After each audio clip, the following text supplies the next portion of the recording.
राधे राधे, जय श्री कृष्ण। वैशाख मास महत्व कथा अध्याय 17 में आप सभी का स्वागत है। वैशाख मास भगवान विष्णु की असीम कृपा, धर्म की महिमा और भक्ति के महत्व को अत्यंत सुंदर तरीके से प्रस्तुत करता है। वैशाख मास में हमें यह सिखाती है कि सच्ची भक्ति क्या होती है और किस प्रकार भगवान विष्णु अपने भक्तों के प्रेम से प्रसन्न होकर उन्हें सुख, शांति और मोक्ष प्रदान करते हैं। आइए श्रद्धा और विश्वास के साथ हम इस दिव्य कथा को श्रवण करते हैं और भगवान विष्णु की कृपा को अपने जीवन में अनुभव करने का प्रयास करते हैं। श्रुति कीर्ति बोले, हे मुनिवर, मैंने वैशाख के फलदायक सब धर्मों को सुने, परंतु मेरी अभी तृप्ति नहीं हुई। अतः भक्ति मुक्ति के दाता विष्णु भगवान को प्रसन्न करने वाले दिव्य धर्मों का वर्णन करिए। राजा की इन वचनों को सुन अति प्रसन्न हो श्रुतदेव बोले, हे राजन, मैं पाप को नष्ट करने वाली एक कथा फिर कहता हूँ। यह वैशाख के धर्म संबंधी मुनियों द्वारा प्रसिद्ध है।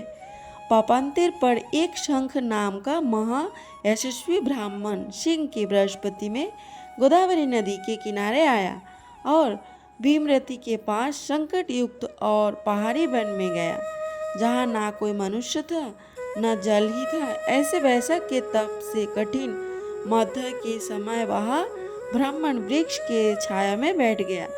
उसी समय एक दुराचारी वैद्य धनुष लेकर आया। उसने सूर्य के समान चमकते हुए कुंडल पहने हुए ब्राह्मण को देखकर बांध लिया और उसके कुंडल, जूता, छत्र, रुद्राक्ष की माला, कमंडल सब छीन लिए और फिर छोड़ दिया। तब वह ब्राह्मण उस दुष्ट से छूटकर नंगे पग धूप से जलती हुई रेत से चलने लगा। वह पीने को जल तक नहीं था। पाँव जलने से बहुत व्याकुल हो बैठकर हाय हाय करने लगा, जिसको सुनकर वह वैद्य शीघ्र ही उसके पास गया और मुनि को दुखी व्याकुल देख उसके हृदय में दया उत्पन्न हुई और सोचने लगा कि उसके नए जूते तो मैंने ले लिए हैं। अतः उसने उस ब्राह्मण को, जिसके पाँव धूप से जल रहे थे, अपनी पुरानी जूती दे दी।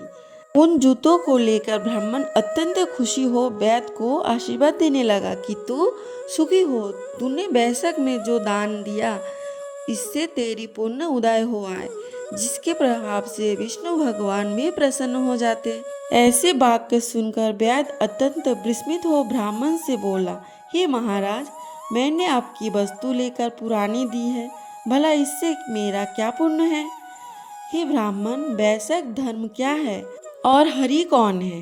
वैद्य के ऐसे वचन सुनकर शंख प्रसन्न हुए और वैशाख की प्रशंसा करने लगे कि सब धर्मों का फल तो जन्म जन्मांतर से मिलता है, परंतु वैशाख में इस पापाचारी दुर्बुद्धि दुरात्मा वैद्य ने पात्र दान किया, जिसके फल से तत्काल सद्बुद्धि हो गई। संपूर्ण दान, तप, बड़े बड़े यज्ञ तथा तीर्थ यात्रा करने से विष्णु भगवान प्रसन्न नहीं होते, परंतु वैशाख युक्त धर्म करने से प्रसन्न होते हैं। इस माधव मास में जो कृत्य थोड़े से दान से सिद्ध होते हैं, वह बहुत खर्च करने अथवा दान या धर्म यज्ञ के करने से सिद्ध नहीं होते। इस मास में तप नाश करने वाली पादुका तूने मुझको दी है, जिससे भगवान तेरे ऊपर प्रसन्न हो गए। अब तुझे कल्याण की प्राप्ति होगी। जब मुनीश्वर ऐसा कह रहे थे, उसी समय मृत्यु द्वारा प्रेरित बड़ा बलि सिंह वैद्य के वध के लिए अत्यंत क्रोध कर दौड़ता आया। बीच में देवयोग से देव कल्पित हाथी को देखकर पहले उसके मारने का महान उद्योग करने लगा। उस वन में उन दोनों सिंह और हाथियों का ऐसा महासंग्राम हुआ कि दोनों थक कर गिर पड़े और दोनों एक दूसरे को देखते पड़े रहे। और इधर जो कथा मुनीश्वर ने वैद्य को सुनाई, देवयोग से उन दोनों ने भी वही कथा सुन ली, जिसके सुनने से उनके शरीर निर्मल हो गए और सब पापों से छूटकर तत्काल पशु योनि त्याग कर स्वर्ग जाने लगे। वे दोनों सिर झुका हाथ जोड़ खड़े रहे। फिर धर्म उपदेशक मुनीश्वर मार्ग में वैद्य के निमित्त उन्हें देखकर विस्मित हो पूछने लगे, तुम कौन हो? तुम्हारा जन्म दुष्ट योनि में क्यों हुआ? अकारण ही वन में एक दूसरे को मारने को क्यों उद्यत हुए? तुम्हारी मृत्यु कैसे हुई? हे निष्पापों, सब कथा विस्तार पूर्वक मुझसे कहो। मुनि के ऐसे कहने पर वे कहने लगे, मन्थक मुनि के दंतिल और कोलाहल 2 पुत्र हुए। श्राप दोष से उनके ये नाम हुए।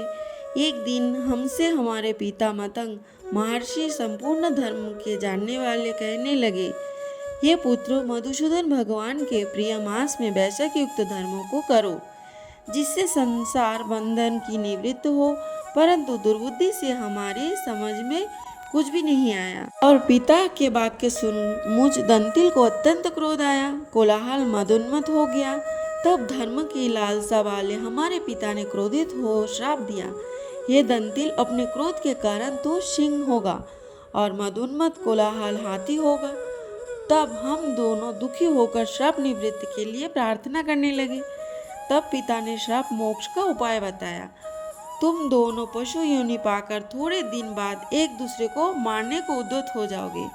उसी समय वेद और शंख के वैश्विक धर्म विषयक संवाद देवयोग से तुम्हारे कानों में जाएगा। तब तत्क्षण तुम्हारी मुक्ति हो जाएगी और श्राप से छूट पूर्व रूप धारण कर मेरे पास निवास करोगे। पिता के इस श्राप से हमको पशु योनि मिली और अब जो कुछ हुआ सो आपने देखा। देवयोग से हम दोनों यहाँ चले आए और आपका दिव्य संवाद सुना। उसी के प्रवास से तत्काल मुक्ति हो गई। यह कथा कहा दोनों ने मुनीश्वरों को नमस्कार कर मुझसे आज्ञा मांग अपने पिता के पास चले गए। सो सब कथा दयानिधि मुनि ने वैद को सुनाई। देखो वैशाख का कैसा महत्व है। सब मुनि के इस प्रकार कहा। तब वैद अपने शस्त्र फेंक कृपालु निष्पृह प्रबल बुद्धि ऋषि से कहने लगा, स्कंद पुराण के अनुसार वैशाख महीने में स्नान दान के साथ ही भगवान विष्णु की पूजा व्रत उपवास करने से जाने अनजाने में हुए हर पाप नष्ट हो जाते हैं। इस माह में जो व्यक्ति प्याऊ लगवाता है वह देवता, ऋषि और पितरों सभी को तृप्त करता है। प्याऊ के लिए पानी और धूप से बचने के लिए छाते का दान करें। जरूरतमंद लोगों को जूते चप्पल का भी दान करें। आप चाहे तो किसी मंदिर में पंखे का दान भी कर सकते हैं। वैशाख के महीने में तुलसी पात्र से श्री हरि के माधव स्वरूप की पूजा करें और उनके साथ ही भगवान विष्णु के नाम गोविंद और केशव का ध्यान करें। वैशाख के महीने में भगवान विष्णु के तुलसी के पत्ते के साथ शहद अर्पित करें और भगवान विष्णु के माधव स्वरूप के साथ भगवान अत्यंत और अच्युत स्वरूप का स्मरण करें। इससे घर में सुख समृद्धि आती है। वैशाख स्नान दान और माधव विष्णु भगवान के पूजा के असाधारण महत्व का वर्णन है। कथा के अनुसार वैशाख में पवित्र नदियों में स्नान और कंदमूल जल आदि का दान करने से करोड़ों पाप और महापाप नष्ट हो जाते हैं। इस महीने में किया गया छोटा सा दान भी अक्षय फल देता है। 7 गंगाओं का महत्व है। वैशाख माह में जानवी यानी गंगा, मृद गंगा, कालिंदी, यमुना, सरस्वती, कावेरी, नर्मदा और वेणी में स्नान करने से 7 जन्मों के पाप धुल जाते हैं। दान की महिमा है। वैशाख में कंदमूल, फल, शाक, नमक, गुड़ और शीतल जल का दान करने से भगवान विष्णु अत्यंत प्रसन्न होते हैं। मेष राशि के सूर्योदय में प्रातः स्नान करके जो मनुष्य भगवान विष्णु की स्तुति करता है और पाप प्रमोशन स्रोत का पाठ करता है वह सभी बंधनों से मुक्त होकर वैकुंठ प्राप्त होता है। सच्चा पुण्य तभी मिलता है जब स्नान और दान के साथ मन में भक्ति और शुद्ध भाव हो। केवल ऊपरी कर्म से पुण्य फल नहीं मिलता। यह अध्याय बताता है कि वैशाख मास में माधव की भक्ति, जल, अन्न आदि दान करने से जीवन में सुख समृद्धि आती है और मोक्ष की प्राप्ति होती है।